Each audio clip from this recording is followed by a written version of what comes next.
বড়ি ভাজছি, এদিকে মূলো ছেচকি হবে। এখানে রয়েছে কাঁচা ছোলা, অল্প একটু ছোলা রয়েছে, ভাবছি দিয়ে দেবো এখানে। আর মূলো আর আলু জিরি জিরি করে কেটে নিয়েছি। এখানে রয়েছে টমেটো, একটু মটরশুঁটি রয়েছে, আদা গ্রেট করে নিয়েছি, কাঁচা পাকা লঙ্কা, একটু পাঁচফোড়ন দিয়ে দিলাম, একটা শুকনো লঙ্কা। প্রচণ্ড ছিটকাচ্ছে তাই জন্য হলুদ গুঁড়োটাও দিয়ে দিলাম।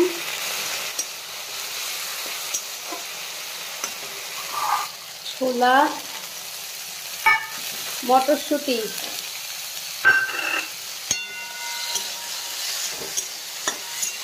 মূলো, আলু, এর মধ্যে আবার দুটো পেঁপেও চলে এসেছে, ডালে দিয়েছিলাম। নুন দিয়ে দিলাম, একবার নেড়ে নিই। অল্প একটু জল দিয়ে দিলাম, ঢেকে 10 মিনিট রেখে দিলাম একদম লো ফ্লেমে। সেদ্ধ হয়ে গেছে। এবার এর মধ্যে দিয়ে দিলাম ভাজা বড়ি,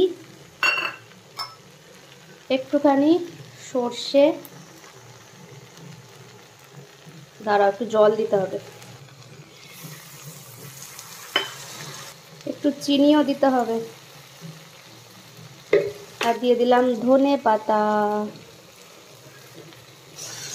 2 মিনিট নাড়াচাড়া করে নিয়ে তারপর ওপর থেকে একটু কাঁচা সর্ষের তেল দিয়ে দেবো সামান্য, দিয়ে ঢেকে রেখে দেবো। ব্যাস, মূলো চচ্চড়ি বা মূলো ছেচকি যেটাই বলো না কেন, রেডি। মূলো খেতে আমি খুব একটা ভালোবাসি না, কিন্তু এইভাবে রান্না করলে কিংবা পাঁচমিশালি সবজির মধ্যে দিয়ে দিলে তখন মূলোটা খাওয়া হয়। ডালেও ভালো লাগে, মূলো দিয়ে ডাল। একটুখানি সর্ষের তেল দিয়ে দিলাম জাস্ট গন্ধটার জন্য, যদিও আমার নাক বন্ধ, কিছুই বন্ধ পাচ্ছি না।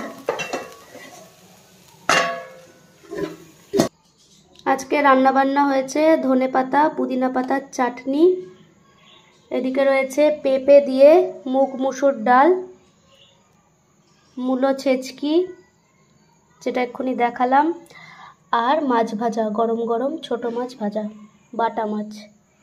এই হয়েছে আজকে রান্নাবান্না। এখানে ভাত আছে,